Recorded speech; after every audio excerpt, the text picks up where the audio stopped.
This is T. Corman of the SCP Foundation, continuing Dr. Campbell's request. Let's see, SCP-734, also known as the Baby. Object Class Keter.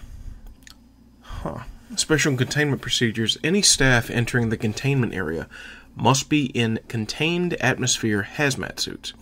No physical contact is to be made with SCP-734.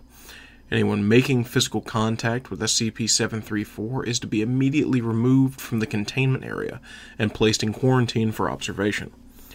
Any items exiting the testing area must be sterilized before being allowed to exit the containment area.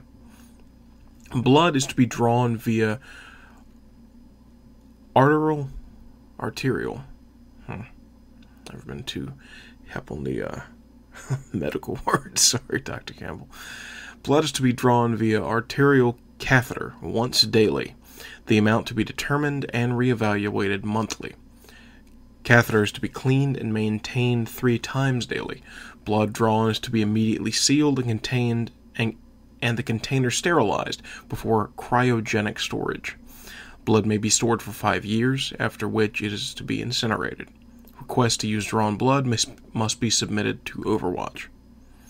SCP-734 must have a handler standing by at all times in full hazmat gear, who is to be rotated every 4 hours.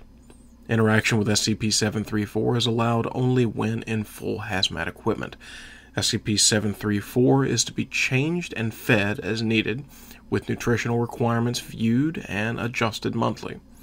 SCP-734 may be given toys with clearance from Overwatch. Description: SCP-734 appears to be a male human infant between 7 and 8 months of age. SCP-734 shows normal development and health for a child of his age and genetic background. No abnormal genetic mutations, infections, or rare cellular disorders have been found during any test, and no origin point or cause has been found of the effect SCP-734 has on human tissue.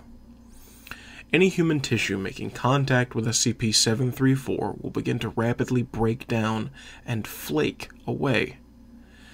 This effect is most often triggered by skin-to-skin contact, but any living SCP-734 cell can cause the effect. This flaking will begin at the point of contact 2 hours after exposure to SCP-734 and spread at the rate of 0.5 millimeters a minute. The means by which the flaking occurs is unknown, as no form of viral, bacterial, or chemical agents are passed by SCP-734 to the subject. Cells begin to lose physical cohesion, and small patches of tissue begin to peel away in flakes.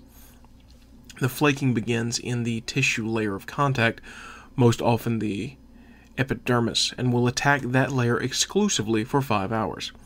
After 5 hours, the effect will begin on the next layer and continue in this manner until all tissue layers are affected.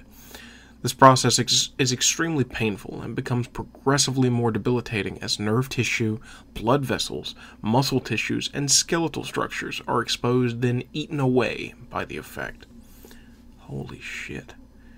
No treatments or procedures short of amputation of the affected areas have shown any success in halting the progression, with amputation having a success rate of 72%. Due to the non-infectious nature of this effect and its slow survivability rate, blood drawn from SCP-734 has a very high strategic value. An arterial catheter has been installed to provide a constant supply of blood samples, which are currently being stockpiled and researched for possible application in Foundation activities, both covert and military. SCP-734 itself has shown above-average intelligence and physical aptitude, and proposals to train and condition SCP-734 to become a Foundation operative once it matures are under review. SCP-734 was recovered at name's been blotted out, Medical Hospital after reports of a massive outbreak of an unknown form of flesh-eating bacteria in the maternity ward.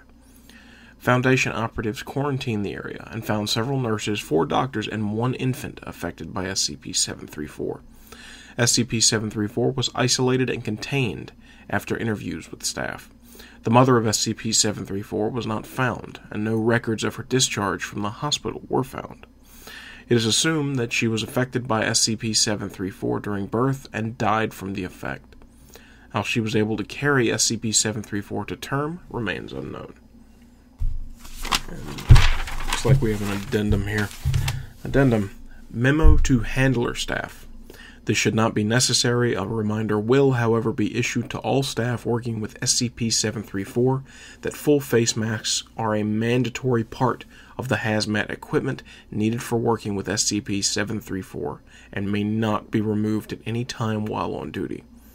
SCP-734 may be a baby, but it is still capable of causing a degenerating tissue disorder in anyone coming in contact with any living SCP-734 cells.